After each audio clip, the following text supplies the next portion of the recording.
Bonjour et bienvenue dans cette nouvelle vidéo. Aujourd'hui nous allons faire un book haul de tous les derniers mois puisque comme vous avez pu le constater j'ai été assez absente ces derniers mois pour des raisons personnelles et du coup je compte bien revenir en force dès aujourd'hui.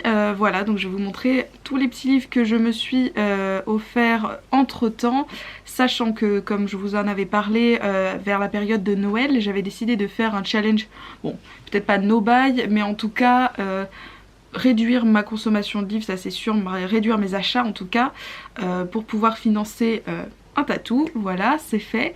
Et du coup, j'ai plutôt bien réussi puisque certes il y a pas mal de livres, mais quand même sur une période de 5 mois, donc je trouve que c'est assez raisonnable, sachant que il y a la bonne moitié, si ce n'est plus, qui est de l'occasion sur Vinted. Donc j'ai pas fait de grande folie et c'est plutôt pas mal.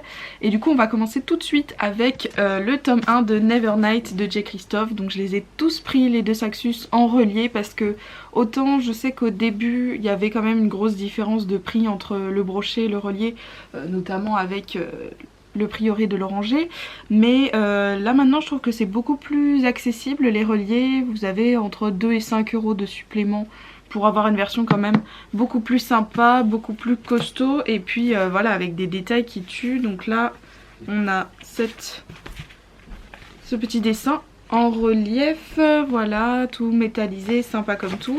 Et alors la dust jacket correspond à la carte du monde. Est-ce qu'on y voit à peu près? Voilà, donc c'est super sympa. On a aussi un papier qui est tout glacé, c'est super agréable à toucher. Du coup pour les deux Saxus, je ne vais pas vous faire l'affront de vous faire les résumés puisque vous les avez vus tourner en boucle encore et encore et ça fait un petit moment qu'ils sont sortis maintenant puisque je viens à peine de les récupérer. Mais du coup je suis super contente de les compter dans ma bibliothèque. Donc voilà, Nevernight. Ensuite j'ai reçu The Bone Season, toujours en relié mais différent cette fois, c'est-à-dire que là on n'a pas de dust jacket, c'est directement imprimé sur la couverture. Il est également magnifique, donc là c'est Samantha Shannon, l'autrice. C'est aussi un tome 1, je sais pas si c'est une duologie ou s'il y a un troisième tome, mais en tout cas c'est pas un stand-alone. Voilà, on a encore une magnifique couverture à l'intérieur. Encore une fois, c'est une énorme brique. À chaque fois, ça dépasse les 500 pages. Là, voilà, c'est plutôt autour des 700 pages. Nevernight, il est encore plus gros. Donc tout ça nous assure des heures entières de lecture à coup sûr. Et enfin, le dernier de Saxus que j'ai reçu après une longue attente, c'est Le Royaume assassiné de Alexandra Christo, que j'ai galéré à trouver en relié. Pour vous dire, je l'ai commandé 3 fois en tout pour l'avoir comme ceci, et à chaque fois, les 2 premières fois, je les recevais en brochet, c'est-à-dire que comme il y avait ce problème de numéro de référence qui étaient les mêmes pour les 2 versions, et ben à chaque fois qu'on allait en magasin pour les commander, il y avait marqué cartonné et finalement vous le receviez en brochet, donc c'était pas très marrant. J'ai renvoyé à chaque fois, donc pareil, ça m'a fait pas mal de retard pour l'avoir, mais je l'ai eu finalement. Je l'ai trouvé longtemps après en plus, dans une toute petite librairie de ma ville, donc c'était totalement inespéré. Je pensais vraiment que c'était trop tard pour le relier, mais c'est pas le cas. Donc là j'ai vraiment hâte également de me plonger dans cette réécriture de La Petite Sirène un peu plus sombre, dont on m'a beaucoup parlé, et voilà, j'ai vraiment hâte de vous en parler. Et encore une fois, vous avez beaucoup entendu parler de celui-ci, j'en suis sûre, donc je ne vais pas vous faire le résumé cette fois-ci. Ensuite, un livre que j'attendais avec impatience et pareil qui m'a attendu ici jusqu'à ce que je revienne, c'est le tome 1 de Amazon, le sanctuaire de Thémissire de Leila Edith, avec qui j'ai déjà fait un petit partenariat la dernière fois avec La Colère des Lionnes, que j'ai lu et adoré. Donc cette fois j'avais vraiment hâte de me lancer dans sa nouvelle trilogie, qui n'est plus une trilogie d'ailleurs puisque un 4e tome va bientôt sortir, mais cette fois on change d'univers puisque on passe du côté des Amazones, donc c'est un peu différent du côté mythologie grecque qu'on avait la dernière fois, mais ça m'intéresse énormément. C'est un peuple qui me fascine et j'avais vraiment envie d'en apprendre plus sur elle, donc c'est l'occasion. Merci Leila encore une fois pour l'envoi, j'ai très hâte de le lire. Ensuite, comme je vous le disais, je me suis procuré pas mal de livres d'occasion, notamment dans un premier temps chez Nose et chez Promo Cash, un truc comme ça. Donc tout d'abord on a Le secret de l'inventeur de Andrea Kremer, le tome 3. Donc j'ai le tome 1 dans ma palle, mais là vous voyez je l'ai payé 4 €, j'ai encore l'étiquette. Donc ça valait le coup pour continuer la série. Donc il me manque plus que le tome 2 pour avoir la série complète, que je pense lire assez rapidement les tomes enchaînés. Voilà, donc là on est dans un univers de steampunk. Et j'en sais pas plus justement parce que comme je vous disais la dernière fois, c'est pas un genre que je lis beaucoup et je suis assez curieuse de tenter le coup, notamment cette série dont on m'a beaucoup parlé. En plus j'adore Lumen, j'adore les parutions Lumen, donc vraiment trop hâte de lire également. Désolée encore pour la rapidité des résumés, mais avec la pile de livres que j'ai devant moi, si je passe beaucoup de temps sur chaque, on y est encore demain, donc je me dépêche et je voudrais surtout rattraper mon retard pour pouvoir vite être à jour dans mes vidéos. Ensuite donc chez Nose, après cette petite aparté, on a la duologie Dissonance de Erika O'Rourke. C'est une duologie, puisque du coup j'ai aussi le tome 2, dont j'avais entendu parler, alors je ne sais plus vraiment par qui, mais c'était vraiment il y a plusieurs années, il y a au moins 5 ans, j'en avais entendu parler sur Booktube. C'était justement une booktubeuse qui disait que c'était un de ses livres préférés. Je ne me souviens pas qui avait dit ça, mais en tout cas le petit résumé qu'elle en avait fait, ça m'avait vraiment donné envie, puisque il me semble que ça parle d'une femme qui rêve, et voilà, c'est un mélange de rêve et de réalité, donc on se demande si c'est de la folie, si vraiment ce qu'elle voit, est-ce que ça arrive. Justement on sait pas, et c'est tout l'intérêt de ce livre. Ça me fait un petit peu penser dans le même genre à Je t'ai rêvé de Francesca Zappia chez Robert Laffont. Je l'ai pas lu mais je sais que c'est exactement le même genre, ou peut-être pareil, Le faiseur de rêves chez Lumen. Et en tout cas ça m'intriguait beaucoup, donc quand je les ai vus pareil chez Nose pour vraiment pas grand chose, vous voyez, tac tac tac, 4 € le tome, et ils sont complètement neufs, et puis c'est des gros pavés en grand format et tout ça. Le deuxième pareil, ils sont très beaux, donc je me suis dit que là c'était l'occasion de me plonger dedans, même si c'est un vieux livre on va dire, c'est pas une parution récente, je pense que ça en vaut vraiment la peine. Et enfin dernier achat chez Nose, c'est Batman Nightwalker de Marie-Lou. Vous savez, c'est cette série sur les super-héros repris par les grands auteurs anglophones, donc il y a Marie-Lou, il y a Lee Bardugo, il y a Sarah J. Maas, il doit y en avoir d'autres, mais en tout cas voilà, il y a eu Wonder Woman, Catwoman, il y en a plein d'autres, il y en a aussi sur Superman il me semble, mais voilà, j'ai trouvé celui-ci, Batman, pourquoi pas. Je me suis dit après tout c'est des personnages que je connais pas vraiment puisque je suis pas une grande fan de Marvel, mais là c'est l'occasion puisque ça raconte la jeunesse de Bruce Wayne quand il arrive justement à Gotham, et ça m'intéresse de voir un petit peu quelque chose d'inédit au film, inédit au BD, parce que après j'y connais rien, mais je pense pas que ça a été écrit autrement. Et puis là c'est vraiment inventé par des auteurs qu'on aime beaucoup, donc je me suis dit pourquoi pas. Donc là je suis assez curieuse de me plonger dedans également. On enchaîne avec mon achat France Loisirs de la saison, et j'ai choisi Magic Charlie de Audrey Alouette. Alors celui-ci, faut savoir que la jeunesse commence vraiment de plus en plus à me lasser, mais à côté de ça j'ai vu la vidéo de Kimi Collection, enfin une des vidéos, puisque je sais qu'elle en parle énormément et elle adore ce livre. D'ailleurs le tome 2 est sorti il n'y a pas longtemps, et elle en disait vraiment beaucoup de bien, et je me suis dit que c'était peut-être l'occasion quand même de tenter le coup. Là voilà, chez France Loisirs ça le faisait quand même à quelques euros de moins que dans le commerce. Je sais que ça parle de magie apparemment, ça reprend un petit peu le schéma d'Harry Potter, donc c'est assez classique on va dire, du genre voilà, fantastique jeunesse. Mais pourquoi pas, après tout, si elle dit que c'est bien, je fais confiance à Kimberly. Donc encore une fois, je suis assez curieuse de voir ce que ça donne et ce qu'il a dans le ventre pour du jeunesse. Ensuite, pendant la période où j'étais du coup hors de mon appart, j'ai lu le tome 2 de Illuminae, et c'était de la grosse bombe encore une fois. Je vous avais fait un vlog il me semble, c'était à la période de Noël, et donc je me suis dit il faut absolument que je continue. J'avais très peur parce que c'est une série que j'adore et je voulais vraiment pas que ça se termine, mais je voulais quand même l'avoir sous le coude. Donc j'ai pris le tome 3 d'Illuminae et dernier tome de Amy Kaufman et Jay Christophe, qui est encore une énorme pavasse, et que j'ai très hâte de dévorer. D'ailleurs je me retiens parce que si ça ne tenait qu'à moi je l'aurais déjà lu, mais j'attends quelqu'un pour faire une LC pour pouvoir la faire avec lui et du coup qu'on sache un peu le fin mot de cette histoire parce que on est à fond dans les théories tout ça et ce qui est génial c'est qu'à chaque fois le livre nous donne complètement tort. On s'attend pas du tout à ce qui se passe, ça nous tombe dessus et nos théories tombent complètement à l'eau, mais c'est ça qui est génial, c'est un livre surprenant, haletant, voilà on est dans de la SF, je vous en ai beaucoup parlé pour le tome 1 et 2 et là voilà c'est la suite et fin de cette histoire qui se passe donc dans l'espace avec une course poursuite entre vaisseaux, des complots, il y a aussi des histoires sur les intelligences artificielles, sur certains autres sujets dont je ne peux pas vous parler parce que ce serait du spoil, mais vraiment lancez-vous dans cette série parce que vous n'en passerez qu'un très bon moment, c'est certain. Ensuite pareil, pour avoir lu le tome 2 de Gardien des Cités Perdues cet hiver également, j'avais très envie de me procurer la suite en grand format et en papier parce que tout simplement je les avais un petit peu en poche mais j'ai décidé de les revendre pour me les reprendre en grand format parce que vraiment le tome 2 m'a épatée, c'est à dire que le tome 1 j'en avais un bon souvenir mais sans plus et le tome 2 m'a tellement plu que j'ai dit il faut que je continue et c'est une saga que je veux avoir dans ma bibliothèque en papier et voilà en intégralité, donc du coup j'ai continué cette collection. Donc je me suis pris le tome 3, 4 et 5 de Shannon Messenger, donc voilà le tome 3 avec toujours d'aussi belles couvertures, moi j'adore, ça change de thème de couleur à chaque fois.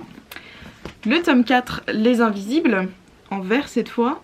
Tac. Et puis on a de nouveaux personnages qui vont apparaître puisque dans le tome 5 Projet Polaris qui est toujours aussi beau, voilà on a ce personnage dont je ne connais pas du tout l'identité mais ça promet. On a aussi là je pense le méchant de l'histoire et franchement cette saga je m'en lasse plus, c'est à dire que là j'attendais avec impatience d'en avoir quelques-uns d'avance pour pouvoir les continuer, les enchaîner et c'est ce que je vais pouvoir faire maintenant. Eux je les ai achetés du coup il y a très peu de temps donc je vais pouvoir me lancer dedans assez rapidement. Et pour info, vous l'avez peut-être pas remarqué mais ce tome 5 il est complètement d'occasion et vous voyez l'état est juste parfait, j'étais super contente, j'ai dû le payer peut-être 5 € sur Vinted, il est complètement neuf, j'étais ravie. J'ai aussi repris le tome 1 du coup puisque je ne l'avais plus, je l'avais revendu. Donc pareil sur Vinted pour encore moins, je crois peut-être 2-3 €. Donc j'ai fait de super affaires. Je vous conseille encore une fois d'aller acheter des livres là-bas. Ça fait du bien au porte-monnaie et en plus ça fait réutiliser des livres, ça leur donne une seconde vie et ça c'est super important. Donc voilà, Gardien des Cités Perdues, c'est une saga que vous devriez très vite revoir sur la chaîne parce que je pense vraiment très vite m'y remettre. Ensuite, le dernier livre que j'ai trouvé sur Vinted, c'est Les Chroniques du Monde Émergé de Licia Troisi. Alors ça, c'est une intégrale, donc là vous avez les 3 tomes de la saga principale, de la trilogie principale du coup. Et j'ai acheté cette bricasse parce que Camille de Books and Stories voulait qu'on fasse une LC dessus puisqu'elle l'avait lu elle quand elle était beaucoup plus jeune et m'avait dit qu'elle en avait gardé toujours de très bons souvenirs et que voilà elle voulait me faire découvrir cette saga, donc j'ai dit ok. Je l'ai trouvé sur Vinted pour peut-être 7-8 € et j'en suis ravie. Également vous pouvez voir que il est complètement neuf, la tranche est même pas cassée alors qu'il est très lourd, les pages vraiment sont mastoc. Mais voilà, super contente. Donc je ne sais pas trop de quoi ça parle, je sais juste que c'est encore une fois de la jeunesse fantastique. Vous allez vous dire, elle achète de la jeunesse fantastique alors que c'est plus trop son délire. Mais bon, je fais confiance aux copines et c'est vrai que après tout, des fois, on a de bonnes surprises, même en jeunesse. Alors pourquoi pas. Je vous ferai signe également quand on fera la LC si vous voulez nous rejoindre. Ensuite, le roman que je suis actuellement en train de lire, c'est La Chronique des Bridgerton, le tome 1 et 2, puisque c'est des tomes doubles de Julia Quinn que j'ai adoré. Enfin, le premier tome, j'ai regardé donc la série comme beaucoup d'entre vous sur Netflix. C'est pas du tout mon genre de série, ni de livre d'ailleurs, l'historique romantique, vraiment pas mon délire d'habitude. Et là, j'ai vraiment adoré, je ne sais pas ce qui s'est passé, mais c'est vrai qu'autant la série que le premier tome, donc le premier tome qui équivaut à la saison 1 de la série, j'ai trouvé que c'était génial pour l'immersion qu'il nous procurait, c'est-à-dire que voilà, on était plongé à la cour victorienne avec voilà, ses manières de parler, ses manières d'agir, le protocole, les décors, les vêtements, enfin vraiment tout était super bien retranscrit. Après, je ne suis pas une spécialiste, mais moi ça m'a vraiment plongé dans l'ambiance et c'est ça que j'ai beaucoup apprécié. Parce que pour vous dire, voilà, le tome 1, j'ai plus aimé cette ambiance au final que l'histoire, parce que c'est vrai que le scénario il n'a rien d'incroyable. On suit juste la saison des mariages à la cour, donc au moment où les jeunes filles vont être sorties par leur mère dans le monde, donc dans le monde mondain en fait, c'est ça, à la cour. Et du coup, tout ça dans le but de leur trouver un mari. Donc on va suivre tous les bals et tous les scandales qui vont avec, notamment avec le petit journal à scandale, la rubrique mondaine de Lady Whistledown qu'on a aussi dans la série, qui est le petit papier qui fait enrager toute la société et c'est juste génial. Et on ne sait pas qui est cette chroniqueuse, mais en tout cas elle a des oreilles partout et on sait qu'elle a forcément des oreilles et des yeux lors de ses balles, donc c'est assez rigolo. Cette ambiance est vraiment prenante, on rentre dans l'histoire, c'est très addictif. Voilà, ça a beau être simplet on va dire au niveau du scénario, ça reste très très agréable et très addictif et ça se lit extrêmement vite, je vous le recommande. On continue avec le premier tome de Lune Ardente de Morgane Rugraff qui a également été apprécié par Kimi Collection toujours. Elle en parle énormément, le deuxième tome est sorti, déjà regardez-moi cette couverture, de près on voit que le lion est fait de petits motifs géométriques. Faut que je fasse comme ça. Voilà. Cette fois on est dans un monde de fantasy et c'est à peu près tout ce que je sais puisque là on n'a pas un livre très très long et comme de base il n'y avait que le tome 1, je voulais vraiment pas être spoilée sur l'histoire, mais vu son avis vraiment je me suis dit je vais me lancer dedans. Il n'y a pas beaucoup finalement de booktubeuses qui arrivent à me convaincre d'acheter des livres comme ça, mais la Kimi elle a vraiment su attirer mon attention et du coup je lui fais confiance et je me mettrai avec plaisir dans cet univers qui a l'air vraiment incroyable. Et enfin, dernier livre en VO que je me suis procuré durant ces derniers mois, c'est le premier tome de Kéléana de Sarah Dimas, le premier tome L'Assassineuse, qui a été réédité par La Martinière Jeunesse, puisque comme vous avez dû l'entendre, il y avait de gros problèmes de traduction dans les premières éditions, notamment des suppressions de passages entiers, des problèmes voilà, de traduction de contresens, de la censure, des problèmes avec les prénoms, etc. Et là justement c'est la nouvelle version, après on va dire toutes les critiques qui se sont pris dans la tête malheureusement, ils ont tout pris en compte et normalement cette version devrait être beaucoup plus fidèle à l'œuvre originale. C'est pourquoi voilà, ils font un prix découverte pour le premier tome pour se relancer et redonner une chance à cette série qui apparemment en vaut vraiment la peine puisqu'on en entend énormément parler sur les chaînes anglophones et voilà, j'ai vraiment hâte de m'y plonger, sachant que je connais déjà un petit peu la plume de Sarah Dimas en VO avec un palais d'épines et de roses bien sûr, et j'ai beaucoup aimé. Donc là je me suis dit que pour Kéléana j'allais pas tenter le diable en lisant en VO parce que j'ai vu qu'il y avait au moins 6 ou 7 tomes sortis, enfin c'est vraiment, et à chaque fois c'est des énormes bricasses, donc j'ai pas le temps honnêtement pour lire comme un escargot, parce que je lis comme un escargot en VO, donc je préfère me plonger dans la version VF si elle est mieux faite. Et puis voilà, on va voir ce que ça donne, j'ai très très hâte également de m'y plonger. Et maintenant on va passer à la rubrique des livres VO, puisque ça faisait très longtemps que je ne m'étais pas offert des livres en VO, du moins un de temps en temps, mais là j'en ai acheté 5, vraiment j'avais envie de me replonger dans la lecture VO et de continuer des séries, notamment celle de Grisha, puisque là j'ai le tome 2 et 3. J'avais déjà donc le tome 1 en hardback mais dans cette édition là, et du coup je voulais absolument la suite toujours en hardback et toujours dans cette édition qui me plaisait beaucoup, mais c'était très compliqué de les trouver, notamment depuis que la sortie de la série sur Netflix a été annoncée. Mais finalement j'ai quand même réussi à tomber dessus, donc dès qu'ils ont été dispo je les ai pris direct. Donc on a le tome 2, magnifique, je crois que c'est même mon préféré, avec c'est le dragon de l'histoire, puisque j'ai lu Grisha en VF là, il n'y a pas longtemps, donc voilà, ça correspond au dragon de glace, voilà, toujours aussi magnifique, toujours en hardback. Et le tome 3, Ruin and Rising, du coup celui-ci avec l'oiseau de feu, donc c'est vraiment les 3 animaux caractéristiques emblématiques de cette série, avec, je vous ai pas montré du coup, le cerf dans le premier tome. Donc du coup c'est une série que j'ai, comme je vous disais, lue en VF pendant cette période où je n'étais pas là. J'ai plutôt bien aimé et j'avais quand même envie de lire la version en VO parce que ça avait l'air d'être quand même assez accessible, contrairement à du Sarah J. Maas par exemple. Et du coup je me suis dit pourquoi pas, allez je vais tenter le coup. En plus voilà, j'avais déjà le premier tome, donc ça me fait continuer et finir une série dans ma bibliothèque. Ça d'ailleurs c'était un gros objectif pour moi, une résolution 2021, c'était de finir des sagas commencées. Voilà, que dans la bibliothèque j'ai pas 30 000 tomes 1 et jamais la suite, donc là je me concentre d'abord pour mes achats sur les suites de sagas. Ensuite j'ai pris ce petit VO également, The Strange and Beautiful Sorrows of Ava Lavender de Leslie Walton. Je sais pas trop si je prononce bien. En tout cas également en VO et en hardback. C'est un roman qui était dans ma wishlist depuis longtemps et là il y avait une alerte de baisse de prix sur Amazon, donc j'en ai profité pour le prendre.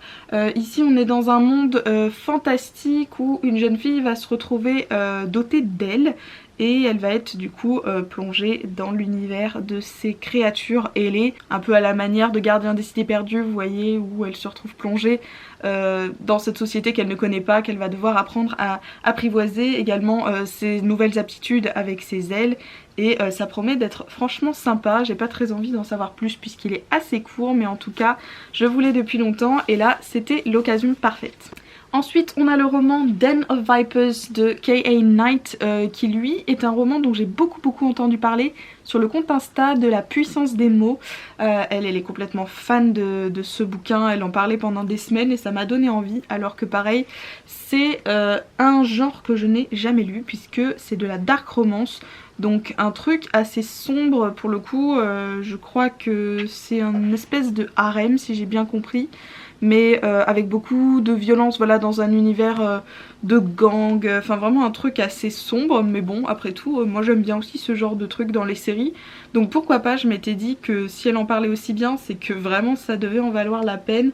Donc j'ai hâte de me plonger dedans, j'espère que ce sera pas trop trash non plus parce que d'après ce qu'elle disait il y avait beaucoup de trigger warning, donc attention si vous voulez vous le procurer, renseignez-vous bien parce que voilà, il paraît qu'il y a quand même pas mal de sujets assez sensibles, notamment voilà la violence, il y a des histoires de viol, des histoires de torture, enfin des trucs vraiment pas très sympa, mais apparemment ça colle très bien à l'univers et ça change un petit peu des histoires toutes douces dans le monde des bisounours qu'on a parfois, où tout se passe bien et où tout finit bien. Moi j'aime bien quand il y a quand même des difficultés et des embûches sur leur chemin, donc je pense être servie avec ce livre. Et enfin, tout dernier livre de ce book haul, The Midnight Library de Matt Haig, qui est un livre en hardback encore une fois. Lui pour le coup j'en ai entendu parler notamment sur la chaîne de Nina Quill, elle l'a reçu voilà en cadeau et je trouvais l'histoire très originale puisqu'il me semble que c'est une personne qui va mourir et qui va réapparaître dans une espèce de grande librairie de souvenirs et qui va pouvoir du coup revivre certains événements de sa vie, voilà, en piochant un souvenir dans la bibliothèque, et j'ai trouvé ça trop original. Ça m'a vachement fait penser à Vice Versa, le film de Pixar, que j'avais beaucoup aimé, et je trouve que c'est super original, donc pourquoi pas. Je me suis dit ça change. De toute façon voilà, quand on lit beaucoup, il faut savoir qu'il y a un moment où les clichés et les histoires et les codes redondants, bah, on commence à en avoir marre, hein, c'est normal, on s'en lasse. Ça marche pour ceux qui ne lisent pas beaucoup, mais c'est vrai que surtout dans la fantasy fantastique, c'est plus ou moins toujours les mêmes schémas et c'est un peu redondant. Donc là je me suis dit écoute, ça change un peu, c'est très bien, ça va justement me sortir un petit peu des codes habituels et je suis sûre que ça sera très agréable. Voilà, c'est tout pour cette vidéo qui a été un peu longue, mais voilà, il fallait rattraper tous ces mois de book haul. Bon, après, sur 5 mois, il faut relativiser. Moi, je trouve que ça va. Je veux dire, j'ai fait bien pire l'année dernière ou l'année d'avant, où j'ai acheté parfois ça, tout ça, en un seul mois. Donc là, je trouve que c'est plutôt raisonnable. Voilà, en tout cas, j'ai pas mal de nouvelles lectures à vous chroniquer, ça c'est sûr. J'ai aussi un update à vous faire qui va arriver très très bientôt sur la chaîne. Je tiens encore une fois à m'excuser pour ce retard et cette absence puisque voilà, hein, on a une vie à côté et quand ça se passe pas bien, bah, il faut gérer. Donc voilà, YouTube j'ai dû le mettre un petit peu de côté pour quelques mois, mais maintenant j'ai vraiment l'intention de reprendre. J'ai plein d'idées, j'ai plein de lectures aussi, voilà, comme je vous disais, à chroniquer, des livres à lire, des LC, des challenges, j'ai plein de choses à vous parler. N'hésitez pas à me dire dans les commentaires si vous avez envie d'un type particulier de vidéo, je sais pas moi, voilà, des challenges, des machins. Dites-moi si vous avez envie de quelque chose en particulier. Je pensais d'ailleurs à vous faire peut-être un week-end à lire filmé sous forme de vlog. J'ai jamais fait ça et faut dire qu'à chaque fois que je participe à ce genre de truc où il faut lire pendant 12-24 heures, je tiens jamais. C'est les moments où je lis le moins, alors que, ouais, je sais pas, le fait d'être bloquée dans comme ça des conditions, ça me... non, j'arrive pas. Mais j'ai envie de recommencer, j'ai envie de retenter le coup, donc ce serait peut-être pas mal de le faire en vidéo. Vous verrez bien, s'il y en a pas c'est que j'ai pas réussi, si y en a une c'est que j'aurais réussi. Voilà, dites-moi si ça vous intéresse. En attendant, je vous souhaite d'excellentes lectures et je vous dis à bientôt pour une prochaine vidéo. Bye!